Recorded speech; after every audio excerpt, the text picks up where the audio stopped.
Merci, bienvenue sur Afro Canada Télévision. Monsieur Mayo Vanda est notre invité aujourd'hui, avec qui nous allons parler politique. Je sais que vous êtes habitué à ce monsieur qui est déjà passé une fois, et aujourd'hui c'est une deuxième fois que je dis merci et bienvenue sur notre plateau, monsieur Mayo. Merci beaucoup à toi, mon cher Philémon. Ça fait très longtemps. Ça fait très longtemps. Les abonnés ont aimé votre passage dernièrement. Et puis, vous êtes parti et après, plus rien. En tout cas, je m'en excuse pour nos abonnés. C'est indépendamment de ma volonté. Oui. Vous savez, compte tenu aussi des engagements professionnels qu'on a, mais autres aussi, j'ai été très, très occupé. Et je leur dis merci de faire confiance à Afro Canada. C'est une chaîne qui fait un excellent travail pour la communauté ainsi que de tous nos talents, que ce soit nos entrepreneurs, mais aussi l'implication de notre jeunesse dans la politique de notre pays d'accueil, qui est le Canada. Donc, merci beaucoup, monsieur Mayo. Je sais que vous êtes quelqu'un de très réfléchi. Je vous jette des fleurs parce que pour moi, vous êtes comme un prophète dans la politique. Alors, aujourd'hui, pour les gens qui vous suivent pour la première fois, ils doivent vous identifier comme qui? Monsieur Mayo, qui vous êtes? Les gens qui me suivent, s'ils peuvent me mettre une étiquette, comme on dit, je suis une personnalité politique impliquée. Okay. Non seulement impliquée dans la politique locale canadienne depuis des années. Québécoise en particulier. Québécoise aussi, en particulier, mais aussi je suis très impliqué dans la politique de notre pays d'origine qui est la République démocratique du Congo, que ce soit ici. Donc, vous le savez comme moi, nous avons milité pour plusieurs causes, mais particulièrement c'est de la guerre à l'Est. Donc, je suis... Vous avez même été auteur d'une motion que vous avez envoyée à Ottawa. Où en sommes-nous avec... Où en sommes-nous? Je vous dirai les résultats que nous avons obtenus aujourd'hui, que la position que le Canada a adoptée. Je ne pourrais pas dire que c'est la vie de moi. C'est grâce à ça? Mais c'est grâce au travail de tous les Congolais. Et si cette pétition a ajouté une petite graine de sel pour que le Canada se prononce, change sa position, nous nous en réjouissons. Après plusieurs pétitions qui étaient avant vous? Oui, mais par ailleurs, ce qui est à noter, si vous lisez ma pétition, vous allez voir que la position et les sanctions que le Canada a adoptées sur le Rwanda allaient un peu dans le sens de ce que j'avais demandé dans ma pétition. Okay. Et vous êtes fier de ça? Pas personnellement, moi personnellement, mais fier de ma communauté. Fier de voir que les Congolais et Congolaises se sont tenus debout, se sont battus pour leur pays, pour une cause qui est juste et noble. Parce que nous ne pouvons pas concevoir, nous qui vivons ici, faisons la politique, défendre les droits de l'homme, défendre ce qu'on dit ici, le droit à la démocratie pour chaque personne, chaque citoyen ici au Canada. Nous faisons valoir nos droits ainsi que nos attentes envers nos personnalités politiques en défendant aussi tout ce qui est novel, tout ce qui est comme valeurs communes. Mais voir ces mêmes valeurs communes que nous défendons ici soient bafouées dans nos pays d'origine et continuer à fermer les yeux, à faire semblant. Ça vous révolte un peu? En fait, révolter, c'est un peu fort, mais moi, ça m'a remis en question. Je me suis posé la question sur beaucoup de choses. Et certes qu'il y a certaines questions que j'avais déjà des réponses dans le coulisses, mais je ne me posais pas la question qu'est-ce que j'attendais d'eux, mais la question que je me posais, qu'est-ce que je devais faire, moi, ma part. Donc, c'est ainsi que ça, à travers cette pétition, ensemble avec certains amis ici, nous avons travaillé, nous l'avons déposée. Les gens ne se rendent pas compte, mais si vous allez lire cette pétition-là d'une manière méticuleuse, vous allez remarquer que les sanctions et les positions que le Canada a prises en égard de cette histoire, la guerre de l'Est particulièrement et précisément, va à la même direction que votre pétition. Que les demandes qui ont été formulées sur la pétition. Monsieur Mayo, vous êtes un politicien québécois.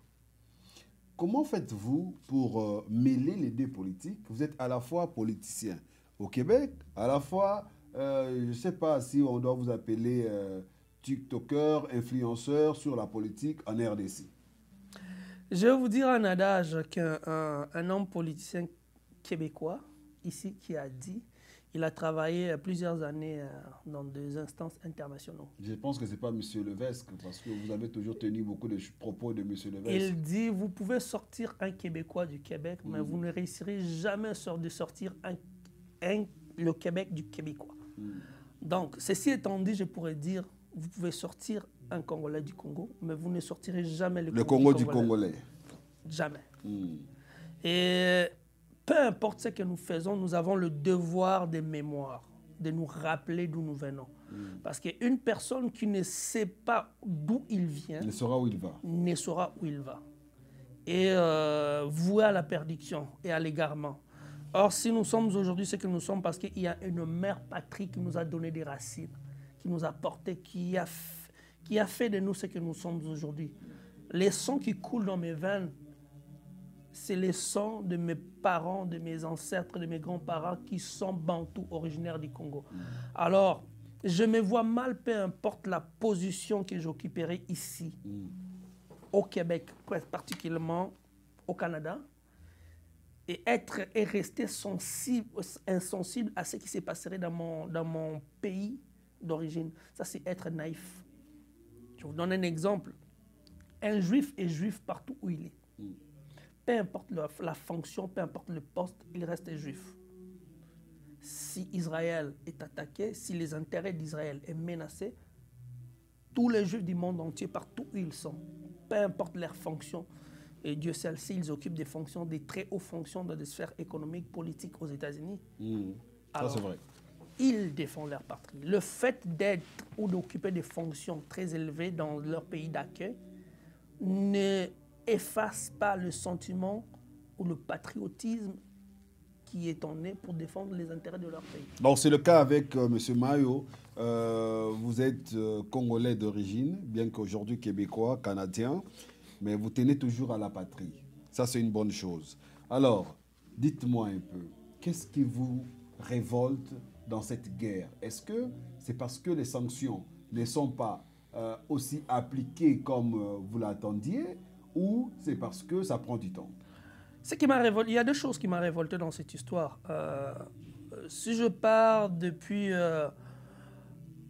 je partirai depuis 2005. Vous imaginez? 20 ans passés. 20 ans passés que cette histoire a commencé.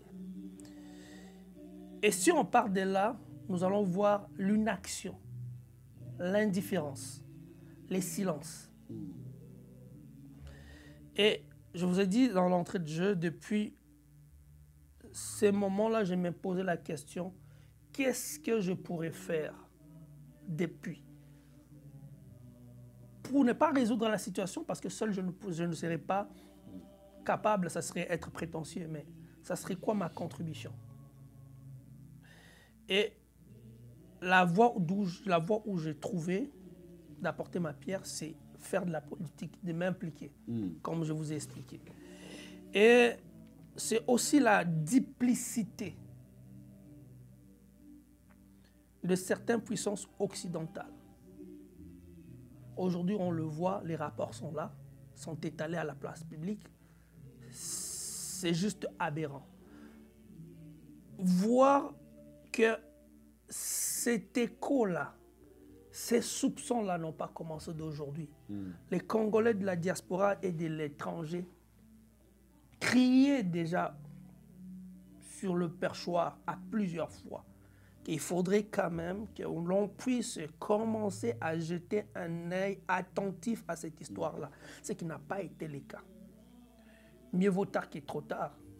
30 ans après, il y a des gens qui se sont réveillés parce que le peuple congolais, une nouvelle génération aussi est arrivée et ils ont apporté une touche particulière d'une manière différente, c'est ce qui a fait un peu accélérer les choses.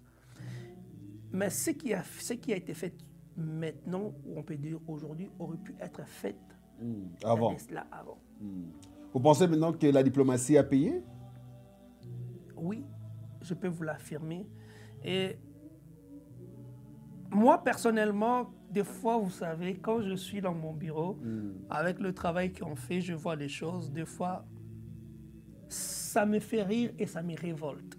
À la fois. À la fois. Révolté parce que ce sont ces mêmes gens-là qui prétendent défendre le peuple, les intérêts du peuple. Ces mêmes gens-là que la population ont élus, ces mêmes gens-là que la population ont donné leur voix pour les porter à des fonctions élevées au Congo ou encore à occuper des hautes fonctions au sein dans ces pays-là. Ce sont les mêmes gens qui sont à la base du malheur de ces peuples-là depuis 20 ans. C'est aberrant et c'est à vomir. Et étant une personnalité impliquée dans la politique, ciel grâce, des fois on a certaines brides d'informations. Et lorsque tu regardes tout ça avec un regard un peu éloigné, tu te dis mais c'est pas vrai. On ne peut pas être à la fois bourreau et victime, c'est pas vrai. Donc ça démontre à quel point il y a un détachement complet de cette clique politique-là à l'égard des demandes et de la souffrance de la population. Mais si vous devriez comme pointer ou indiquer les coupables de cette guerre. Mais ils sont connus les coupables. C'est qui selon vous? Ils sont connus les coupables. Mais c'est qui? On va commencer en partant du Rwanda. Oui. Qui est très impliqué. Le Rwanda. Les Rwandais. Okay. L'Ouganda. Ça fait 30 ans qu'ils sont activement impliqués. Mais aussi les coupables, c'est tout ce monde-là qui ont fait de la République démocratique du Congo un dépanneur à ciel ouvert. Ce sont des réserves. Où tout le monde peut venir prendre. Où tout le monde peut venir prendre et marchander. C'est comme un pan shop. C'était devenu comme un pan shop. Tout le monde pouvait contacter n'importe qui en aussi longtemps qu'il trouve son compte. Ben, écoute, même au détriment de la population locale. Est-ce que vous pensez qu'il y a des Congolais propres des fils du pays qui sont inclus dans cette traîtrise? Mais bien évidemment. Mais vous pensez que Kalonji, M. Kalonji, que je salue, les informations qu'il a là, vous pensez qu'il a ramassées quelque part? De quel Kalonji vous parlez? Je parle de Kalonji TV. Les informations qu'il a publiées, la liste qu'il a, vous pensez qu'il a ramassé quelque part? Non. Vous pensez qu'il a Esaou? Je vais vous donner une anecdote. Je vais vous faire un aveu sans pourtant mettre, indexer le monde. Sans confirmer. Le Rwanda bénéficiait des informations privilégiées du service des renseignements américains. On dit bien privilégiés. Des services des renseignements israéliens. Parce que la politique rwandaise, dont je suis même en train d'écrire un ouvrage là-dessus, Rwanda, mirage et mensonge, ça va être... on va en parler à un moment donné. Pas de problème, ça fera plaisir. Et le Rwanda faisait ce que l'Ukraine a fait pour l'Europe. Se victimiser? Non, en fait, il était le proxénète de l'Occident. Pour ne pas mouiller le main de ses maîtres, ben c'est lui qui faisait le sale besogne au Congo. Et vous m'avez posé la question si il y avait des fils du pays qui sont mêlés dans cette affaire. Il y a des noms, si on vous cite des noms aujourd'hui, on laisse la justice congolaise faire son travail, mais vous tomberez de votre chaise. Je vous ai dit ici des gens même qu'on a portés aux urnes, les gens avec qui on a voté, on a donné confiance. Certains ont dirigé même des grandes instances. Certains ont été même à la tête de ces pays-là. Vous avez la liste? Vous avez les noms? Ben, demandez à Kalonji, ils sont là, la liste est publiée, publique. Vous pouvez citer pour les gens qui vous suivent, qui n'ont pas l'occasion d'entrer en contact avec cette liste. Les gens qui... Vous savez, c'est une actualité, c'est quelque chose qui est d'actualité aujourd'hui. Ok, si vous êtes un peu averti ou un peu éveillé intellectuellement, vous allez comprendre sans qu'on vous cite, parce que les preuves sont là. La justice congolaise a saisi, les auditorats militaires ont saisi la Cour suprême, Il y a des saisies qui ont été faites. J'avais une question à propos de cette saisie-là. Joseph Kabila est cité parmi les commanditaires de l'AFC M23. Vous partagez l'avis? Vous pensez que... Définitivement. Définitivement. Ce ne sont pas des oui-dire, comme on dirait ici au Canada. Okay. Les faits sont avérés, il y a des preuves traçables. Bon, puisqu'il y a des preuves, comme vous le dites, puisque vous avez des preuves traçables... Pas moi. Oui. Pas moi. Mais vous confirmez qu'il y a des preuves. Mais les preuves sont là. Ok, c'est bon. Si la justice congolaise se permet de saisir l'auditorat militaire et la Cour suprême, et se permet de faire des perquisitions, n'oubliez pas, nul n'est censé d'ignorer la loi. Si la justice congolaise se permet de faire ce qu'il est en train de faire aujourd'hui, parce qu'il y a des preuves, je vais faire une autre parenthèse. Pour reculer un peu sur ce que je disais, les Rwandais avaient des informations privilégiées. Le service de renseignement américain, polonaise. Est-ce que tu peux avoir l'idée de quoi il s'agissait dans ces informations-là? Dans ces informations-là, les Rwandais avaient toutes les informations sécuritaires, les informations militaires stratégiques, les informations même financières du Congo. Le monde de l'espionnage, c'est un monde un peu très mesquin. Tu m'espionnes, je te fournis des informations, mais moi, je t'espionne aussi. Je vous ai dit tantôt, nous devons prier et remercier le Seigneur parce que nous avons à la tête de ces pays-là un président qui fait bien son travail. Oui, il fait bien son travail, j'avouerai, mais je parle ici d'un cœur de l'homme. Ce n'est pas un sanguinaire. Ce n'est pas un rancunier. Souvent, je dis à certains de mes collègues, j'ai l'impression que le président Félix Tshisekedi, c'est un Salomon. Si vous lisez dans la Bible... Vous allez jusque-là? Salomon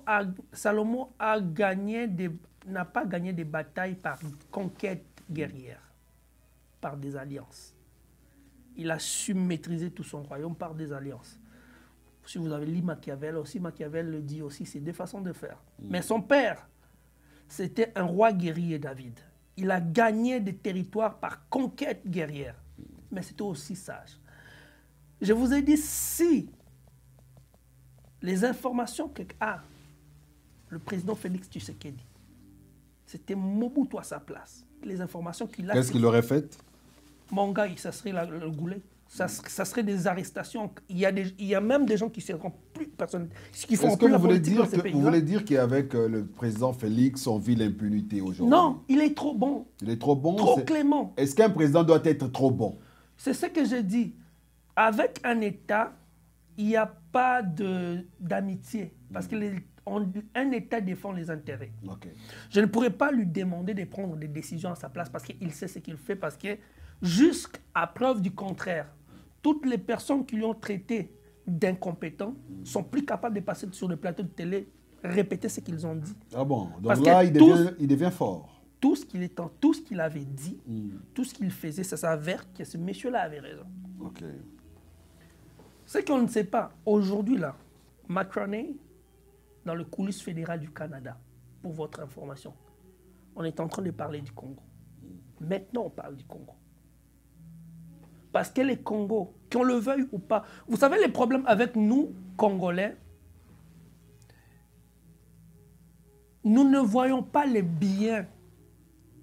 Lorsqu'on a un trésor entre nos mains, nous ne la considérons pas. Nous ne le voyons pas. Par contre, ceux qui sont autour de nous le voient. Mais une fois qu'on ne l'a plus, on commence à se souvenir et à regretter. Le trésor, c'est quoi? À quoi vous faites allusion, si je peux comprendre? Vous savez, on est le seul peuple qui critique Félix Tshisekedi, qui le traite d'incompétent. Va donc faire un tour,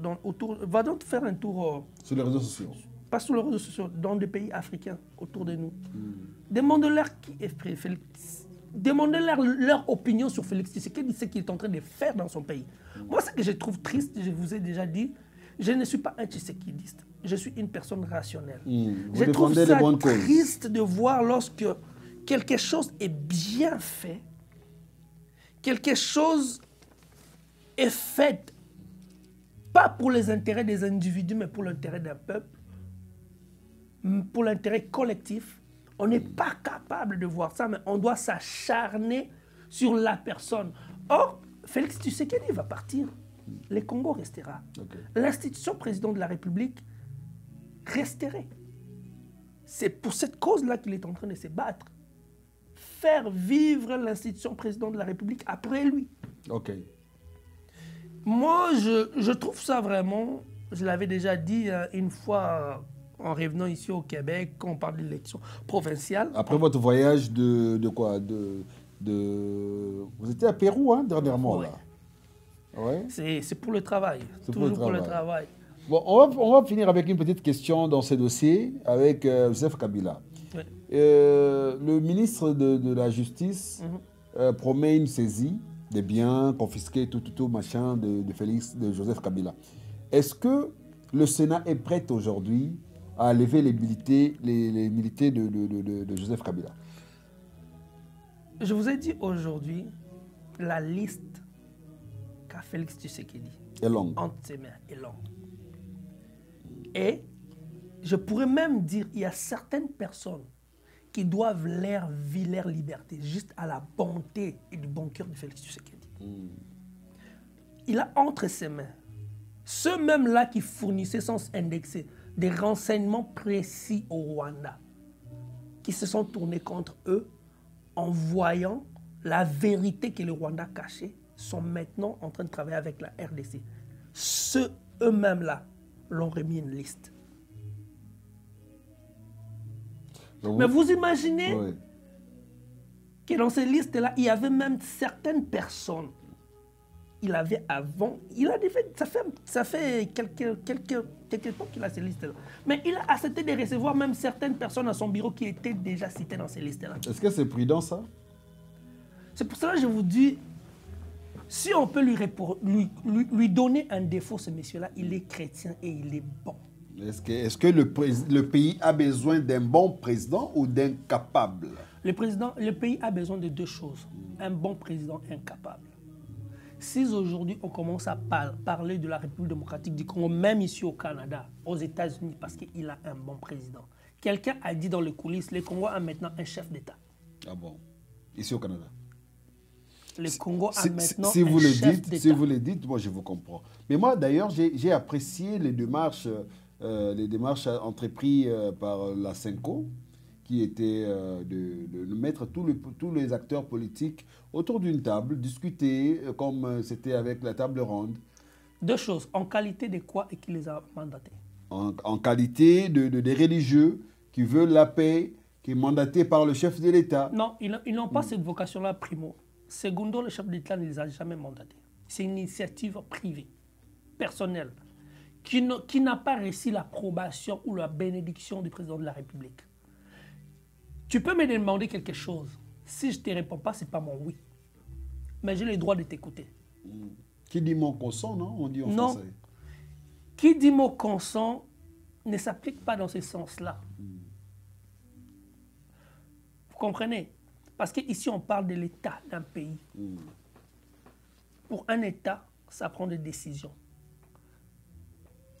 Pour représenter toute une nation, tout un pays, 2 345 000 km², plus de 90 millions d'habitants. Est-ce qu'aujourd'hui, on peut encore parler de ces 2 345 000 km²? Pourquoi pas? Vous faites allusion à quoi? À Goma et Bukavu? Mais je fais allusion à la balkanisation qui est déjà en place. Bunagana qui n'existe plus dans la cartographie. Qu'est-ce qui vous fait croire que ça n'existe plus? Parce que, vous voyez, ça c'est... Vous savez, lorsqu'un pays mène une guerre, il le mène sur plusieurs fronts. Nous l'avons vu avec la Russie. On a le front diplomatique. Diplomatique, militaire, il y a aussi communication. À l'époque, on appelait ça la propagande. Lors de la Deuxième Guerre mondiale, d'autres guerres qui se sont passées dans le monde. Même Napoléon l'a fait. Ce ne sont pas des faits nouveaux sous terre. Moi, je peux vous affirmer ici aujourd'hui que le Congo est dans son ensemble.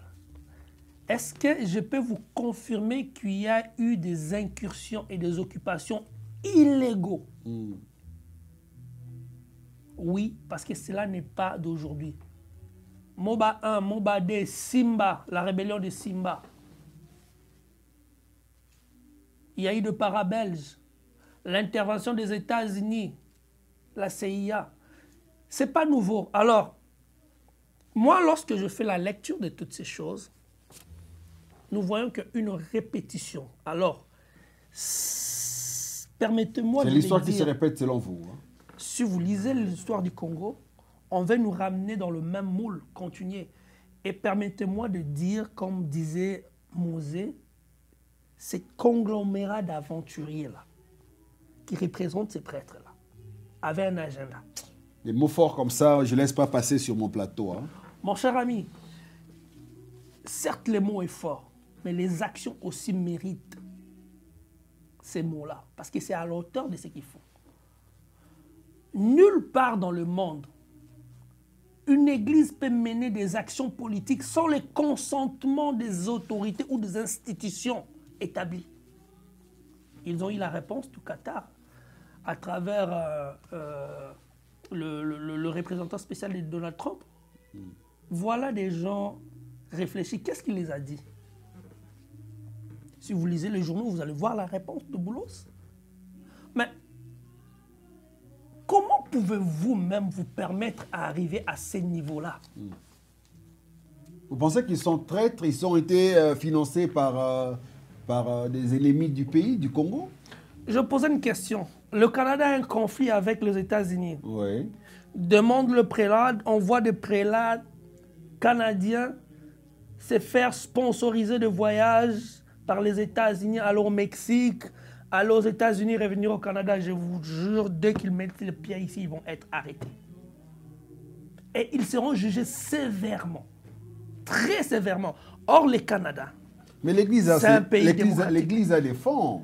Ce n'est pas les fonds qui manquent à l'Église. Je ne pense... Si quelqu'un donne, c'est comme dans un panier de offrandes, quelqu'un met sa main dedans, on ne veut pas chercher quelle est cette main qui a mis cette... Mon cher Philémon, mais il faut comprendre ça comme ça. L'Église catholique n'a pas un fonds attribué pour faire le tour de l'Afrique et du monde en jet privé. Ok? Ils n'ont pas ces fonds-là. Et il n'y a pas de budget prévu au Vatican pour ces œuvres-là. La preuve en est, un de leurs prélats qui veut se porter à devenir pape, il a été écarté à cause de ces actions-là. Il a été écarté à cause de ça? Oui. Suivez les infos. L'Église doit être le sage au milieu du village. Mais ce que font ces prêtres-là, c'est de la traîtrise et de la trahison. Vous pensez qu'ils sont contre la République? Ils sont contre... Le pape, expliquez-moi, à quoi servent l'initiative qu'ils ont pris, pacte de paix, machin, pour... Mais oui, mais pour rassembler tous les acteurs politiques et discuter sur une table. Mon cher ami, il y a des mécanismes et des processus qui sont déjà en cours. Mais qu'est-ce qui vous dérange dans tout ça? Moi, ce qui me dérange dans tout ça, c'est leur implication. C'est comme s'ils étaient en train de défier tout un peuple, toute une nation.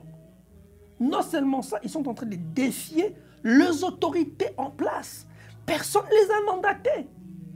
Mais ils ont du culot, ils ont de la chance, comme je dis ici, parce que c'est Félix Tshisekedi qui est président du Congo. Sinon? Mais à l'époque de Mobutu, je ne pense pas les Ambongo de ce monde se promèneront encore libres comme ça. Okay. Ils seront en prison, c'est de la trahison ça. Comment peux-tu aller accepter des dons de celui-là même qui a occupé les villes de ton pays, qui est en train de tuer ta population, qui est en train de les assiéger? Combien des enfants ont fui l'école, on le voyait. J'ai reçu des images de Nord Kivu, les enfants qui sortent par des fenêtres des écoles parce que les M23 sont en train d'aller les chercher par la force. Et toi, à Mbongo, tu vas aller t'asseoir, prendre une photo, rire, aller encore à... Attendez. Je comprends votre nervosité, mais... Non, je ne suis pas nerveux, mais... Ouais. Ce n'est pas une nervosité, mais c'est une déception et une colère. Alors vous pensez que les prêtres sont des traîtres? Maintenant. Je vous dirai une chose claire. Moi, ministre de la Justice... Vous faites quoi? Je le fais tous arrêter. Sans Pour quel motif? Quel crime qu'ils ont commis? Je veux le faire arrêter pour trahison. Pour trahison? Oui. Collaboration avec l'ennemi et complicité. Ils se sont fait payer des billets, affréter des avions par Kigali, accueillis par les protocoles de Kenya, Museveni. Et un de leurs collègues l'a dit clairement, on l'a posé la question d'une manière claire par un des journalistes de M. Lusakweno. Il a dit clairement, mais vous n'avez même pas honte. Ils n'ont même pas honte, ils le disent. Je vous dis aujourd'hui, mon frère, dans 5 ans, ces pays-là ne seraient plus ce que nous sommes en train de vivre. Ok, donc vous allez faire arrêter les prêtres pour haute trahison. Moi, ça, je vous comprends, vous, ministre de la Justice. Mais dans l'optique où Félix Antoine Tshisekedi est allé signer des accords et introduire la RDC dans le clic des pays de l'AEC, qu'est-ce que vous avez fait ou qu'est-ce que vous auriez fait à cette place-là? Premièrement, vous savez, tu sais, tu ne peux pas expliquer à quelqu'un qui n'a jamais souffert de la douleur de la dent comment est-ce que cela fait mal. La chaise qu'occupe M. Félix Tshisekedi maintenant, c'est à la fois une chaise injectable et une chaise lourde à porter. Il faut avoir des épaules larges et une très bonne tête sur les épaules. Le Congo n'est pas n'importe quel pays. Le Congo est le poumon de l'économie mondiale. Lorsqu'on parle de l'avènement de la haute technologie ici au Congo, si on a l'œil géopolitique, vous comprendrez que tout part du Congo. La Chine et la Russie, je l'ai dit en pesant mes mots, et ce qu'il est aujourd'hui. C'est grâce au Congo. Technologiquement, grâce au Congo. Et le Congo reste toujours pauvre, dernier de la planète. Pourquoi? Parce qu'on a à la tête de certaines de nos institutions des personnalités politiques, je pèse mes mots, non accomplies, qui ne font pas la distinction entre la caisse de l'État et leurs poches. La corruption, vous pouvez parler. Vous savez, M. Alinguete est en train de se battre comme un diable dans l'eau bénite. Mais tant aussi longtemps qu'on n'exturperait pas ce que moi j'appelle le processus de pasteurisation, c'est ce que j'appelle, vous connaissez ça? Processus de pasteurisation. Oui. Avec avec M. Pasteur.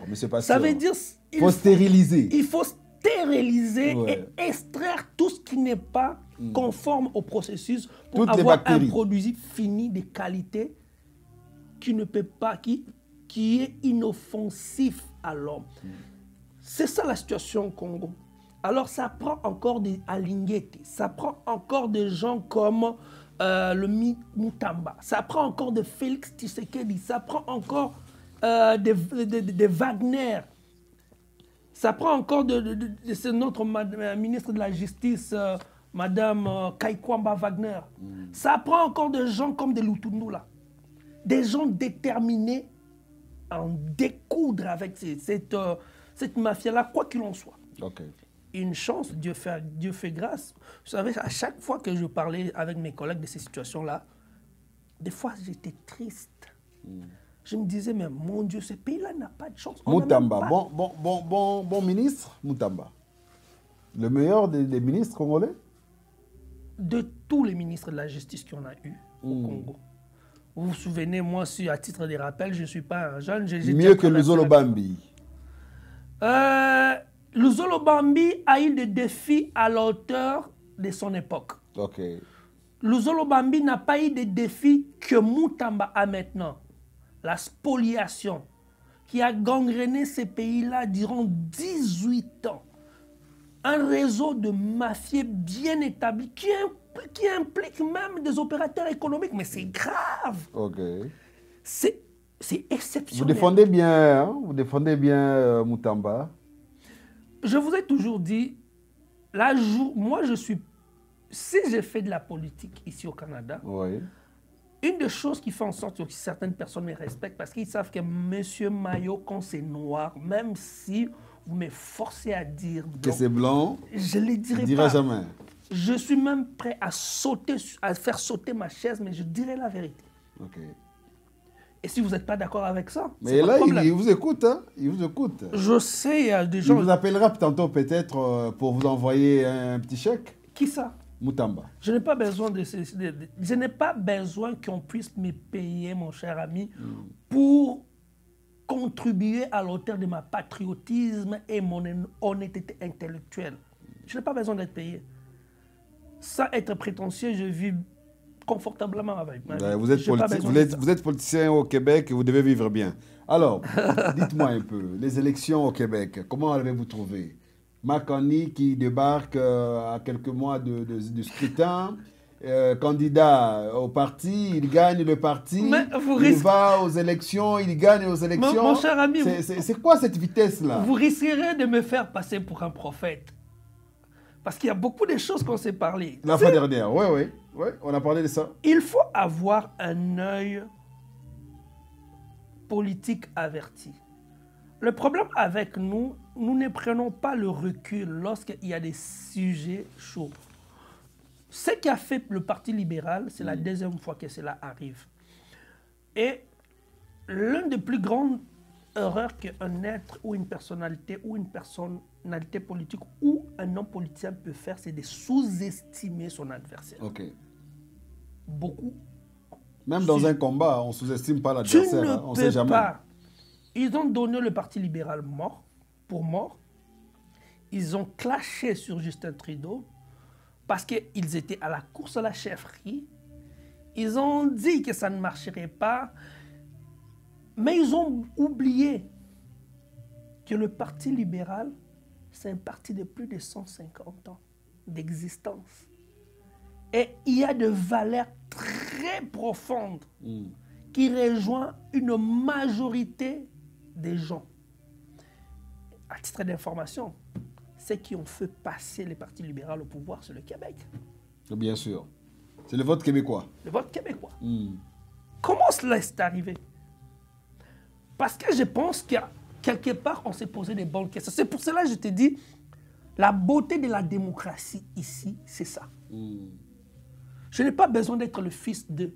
Je n'ai pas besoin que tu me donnes un chèque. Je n'ai pas besoin que tu me donnes un t-shirt. Mais j'ai besoin que tu me convaincs par tes arguments. Et que je retrouve mes intérêts que toi, tu vas défendre. C'est ainsi que se passent les urnes. Et voilà le résultat. Et d'autant plus que les gens n'avaient pas compris que Mark Carney a été il a travaillé à la banque britannique. Ouais, il était le gérant de la banque. Il a été à la Banque du Canada, il a été à la Banque des États-Unis. C'est quelqu'un qui était préparé psychologiquement, mais aussi politiquement. Parce qu'il savait depuis 10 ans qu'il devait postuler pour devenir Premier ministre du Canada. Il savait c'était quoi le risque. Il a quitté un emploi qui était très rémunéré, bien rémunéré, pour se lancer à la chefferie. Et j'ai trouvé cet exercice-là démocratique extraordinaire, de voir des anciens premiers ministres à l'égard de Jean Char et à l'égard de Paul Martin et d'autres anciens ministres s'investir pour que le Parti libéral ait une course à la chefferie à la hauteur, ce qui a été, pour que le Parti libéral ait un chef, on va dire, provisoire, et que le Parti libéral s'organise. Si j'étais un politicien, moi, personnellement... Vous êtes un politicien. Les partis... si je vais jouer, comment je vais dire ça, l'avocat du diable, le parti d'opposition ont joué avec le feu. Ils se sont brûlés. J'ai pitié du NPD. J'aimais beaucoup ils ont joué NPD, avec le feu. Monsieur 5 a joué avec le feu à plusieurs fois. D'autant plus que Monsieur 5 a fait des alliances auparavant avec le Parti libéral pour certains programmes dont aujourd'hui nous bénéficions. Aujourd'hui, quand on parle de vrais programmes sociaux qui touchent directement un impact direct à la population, l'histoire des traitements dentaires que vous pouvez avoir aujourd'hui, c'est grâce à MPD. Oui, c'est M5, ça c'est vrai. Alors, ce sont tous des acquis face à la situation qui est en face de nous avec les États-Unis. Les gens se sont posé la question, qui est la personne la mieux placée pour préserver ces acquis-là? Pour défendre le Canada. C'est Makandi. Bon, ça c'est bien. Un banquier face à un businessman, qu'est-ce que tu penses que ça va donner? Ça va bien faire. Alors, Monsieur Mayo, on chute vraiment avec vous bientôt là. On a aujourd'hui l'honneur, on est représenté pour une première fois un Noir, un Congolais siégé à Ottawa. Vous savez, on a parlé de ça avant. Avant, juste une journée avant les élections. Oui, je vous ai dit quelque chose parce que je connais Olivier. C'est un travailleur. Je connais Olivier, c'est quelqu'un qui prend des conseils. Il va l'appliquer. Je connais Olivier parce qu'il s'est servi, c'est quelqu'un qui est capable de se servir des expériences des autres pour mieux faire. Et je vous avais dit une chose. C'est ça la beauté de la politique ici. S'il reste sur le terrain jusqu'à la dernière minute, sortir des votes, il va gagner. Il a une chance de gagner. Tu as dit ça. Ça, je confirme. Il a une chance, une réelle chance de gagner parce que ce n'est pas l'expérience qu'ont ses adversaires, mais c'est plutôt le travail sur le terrain qui va compter. Parce qu'en fait, lorsque tu représentes une circonscription électorale, tu es le porteur de vœux, le porteur de demandes, le porteur des problèmes. En fait, tu es le pont entre ta circonscription, leurs attentes et les gouvernements. C'est ça un député. Ouais. Alors, si tu veux mieux performer, il faut être proche. Il ne faut pas être déconnecté. Je vous ai parlé ici des élections provinciales qui s'en viennent en 2026. Qu'est-ce que je vous ai dit? Donc là, on va s'attendre. On finit d'abord avec les points d'Olivier. Ça, c'est travail en amont. Olivier, c'est quelqu'un qui a travaillé en amont, sur les terrains, depuis longtemps. Il travaille sur les terrains. Et ce n'est que le fruit de ses efforts. Et moi, je suis très honoré parce qu'on a travaillé dans des dossiers avec Olivier en coulisses qui touchent le Congo. Il y a des dossiers qu'on a été dessus par l'attitude.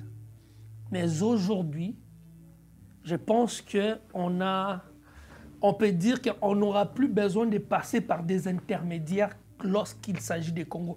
Tant qu'Olivier est là.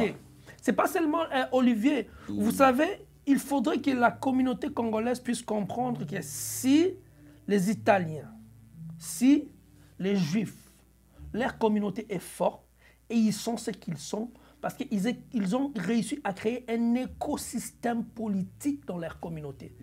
Il faudrait qu'il y ait plusieurs Oliviers impliqués dans la politique locale de notre pays d'accueil, que ce soit dans tous les niveaux, que ce soit au municipal, au provincial, au fédéral. Il faudrait qu'il y ait d'autres Moïse Mayo qui s'impliquent de la façon. C'est ainsi que nous aurons une communauté très forte. Ça, c'est vrai, M. Mayo. Vous êtes un prophète. Est-ce que vous avez une autre prophétie pour Olivier là? Parce que là, moi, je vous vois là, il y a quelque chose qui vous tourneront en tête là. Dites-moi, est-ce qu'il y a quelque chose...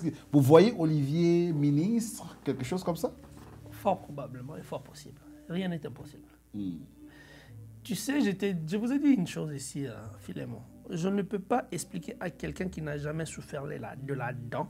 La douleur, il ne comprendra jamais. Alors, la personne, souvent, nos instances politiques ici ont la connaissance du dossier de nos communautés, mais ils n'ont pas la connaissance profonde des problématiques réelles de nos communautés.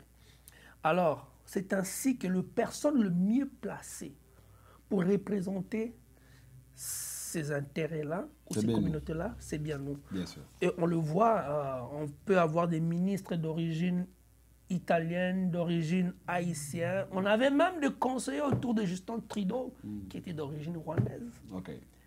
Vous comprenez? Et je pense que c'est une période, c'est un moment de notre histoire que tous les Congolais qui sont à l'étranger doivent comprendre pour qu'on puisse défendre les Congos d'une manière efficace et continuer à veiller sur les intérêts de nos enfants et de nos petits-enfants parce que, comme je dis, on peut sortir du Congo, mais on ne sortira jamais le Congo du Congolais. Okay. Il faut créer des écosystèmes politiques partout où nous sommes. nous impliquer. Ça, c'est vrai. Alors, M. Mayo, votre passage sur Afro-Canada, on retient quoi? Écoutez, je retiens du changement, impressionné. Je te dis déjà, c'est du bon travail que vous faites. Et moi, je vous suis. Hein. Ben oui, je sais que vous êtes même là. Même quand je suis à l'extérieur du pays ou quoi que ce soit, je suis toujours branché. Et j'ai mes favoris que j'essaie toujours d'écouter, de suivre pour avoir l'actualité. C'est ainsi que lorsqu'il y a eu des débats houlés sur la Constitution, je vous avais dit, ce sont des choses que, sur le coulisse, quand je voyais, je disais, OK, ben, à un moment donné, ils vont finir par comprendre parce que ce sont des choses qui ont été déjà débattues. Et aujourd'hui, si on peut chuter sur ça, sur l'accord que la RDC doit signer, on insiste sur deux choses primordiales qui a lien à notre Constitution. L'intégrité territoriale de la RDC et le respect de peuples autochtones. Fini les changements de population que le Rwanda et l'Ouganda font. Parce que vous le savez, ils exterminent des villages, ils remplacent la population locale. C'est ainsi que Mutamba a émis des injonctions. Ce n'est pas pour rien. Parce qu'ils ont des informations. Je pense que Mutamba, le ministre Mutamba vous suit. Il va envoyer quelque chose. Ça, c'est vrai. Vous parlez tellement trop en bien de Mutamba. Je vous ai dit et je le répète. Il doit réagir. Il doit réagir. Je vous l'ai dit et il doit réagir, je vous l'ai dit et je le répète. Je suis un patriote. Vous ne faites pas ça pour l'argent. Je n'ai pas besoin d'argent. Il ne vous a pas mandaté pour ça. La passion de mon pays. Je vous ai dit, vous pouvez sortir les Congolais du Congo, vous ne sortirez jamais les Congos du Congolais. Merci beaucoup. Peu importe là où nous sommes, si nous sommes des patriotes, comme on dit en Lingala, si je peux me permettre, ceux qui m'ont tolu, nous on a Kinshasa, papa na maman na Kin. Tu ne trahirais jamais les Congos. Jamais. Okay. Merci beaucoup, monsieur Mayo. Sinon, un dernier mot. Écoutez, un dernier mot, je pourrais dire juste un merci à tous nos compatriotes congolais pour cette lutte que nous avons, cette bataille que nous avons remportée. Mais la victoire définitive reste entre nos mains. Et aussi à la jeunesse congolaise, le message s'adresse à eux. Vous avez vu de vos yeux tous les scandales qui se sont exposés, déroulés. Comme dit la Bible, tout ce qui est caché finit par sortir un jour. Alors, 2028, j'ai toujours dit, c'est une année charnière. L'intelligence congolaise ne s'est pas arrêtée juste à ces clics des personnes-là. Nous avons des jeunes dynamiques ici, que ce soit à l'étranger et à l'intérieur du pays. Alors, 2028, vous avez la possibilité de changer drastiquement cette classe politique-là et son visage. En autant plus que les contrats Amani Planning, les contrats qui est en train de se paraffer avec les États-Unis, vous savez, les exigences des Américains, c'est la probité morale, c'est l'intégrité, la traçabilité, la gérance, la gestion. Or, actuellement, on a certaines personnes, sans citer les noms, certaines personnes... Qui font quoi? Qui ne font pas la différence entre la caisse de l'État et leur poche. Okay. En mettant en place toutes sortes de mécanismes fallacieux qu'on peut dire, mais ils ne tiennent même pas compte de la souffrance que cela engendre à cette population-là. Parce que, pourquoi j'ai dit au début de cette émission que j'ai l'impression que son Excellence, Monsieur le Président Félix Tshisekedi, est un Salomon. Parce que Salomon a gagné plusieurs batailles. Par des alliances. Par des alliances. Okay. Et David a gagné plusieurs batailles par les combats. Je pense qu'à un moment donné, l'histoire du Congo ne s'écrirait pas sur ses opposants, sur ses adversaires. Mais c'est lui qui va écrire l'histoire du Congo, qui va rentrer dans l'histoire, dans le livre du Congo, comme le Lumumba, comme le Kasavubu. C'est son nom qui va rester, pas de ses opposants. Okay. Alors, il y a certaines choses, à un moment donné, il faut être un juge, un roi, avoir la main de fer dans un gant de velours. Et beaucoup de gens usent de la bonne foi de ce monsieur-là. Merci beaucoup, monsieur Mayo. C'était Mayo Vwanda. Hein? J'aurais bien voulu le retenir plus longtemps, mais On se reverra à la prochaine. Donc, le plateau reste à votre disposition. Écoute, si jamais vous voulez revenir, vous êtes le bienvenu. Ça me ferait plaisir. Vous avez juste à m'envoyer une invitation. Je m'organiserai avec mon agenda. Je sais que ces derniers temps, mon emploi du temps est un peu vraiment très chargé. Le travail, comme je vous ai dit, je suis en train de vraiment me préparer pour une seconde bataille. Ouais. Et cette fois-ci, on sera derrière vous. On sera derrière vous, on voilà. va vous accompagner. Et puis, on fera en sorte que les choses aillent de succès en succès. C'est mon souhait de voir cette communauté congolaise forte, mais aussi émergente et impliquée. Parce que, vous savez, nous avons quitté notre pays, nous ne sommes pas venus ici pour être des spectateurs, mais nous devons être des acteurs, que ce soit ici et dans notre pays. Merci beaucoup. On se revoit à la prochaine, portez-vous bien. Merci beaucoup à nos abonnés.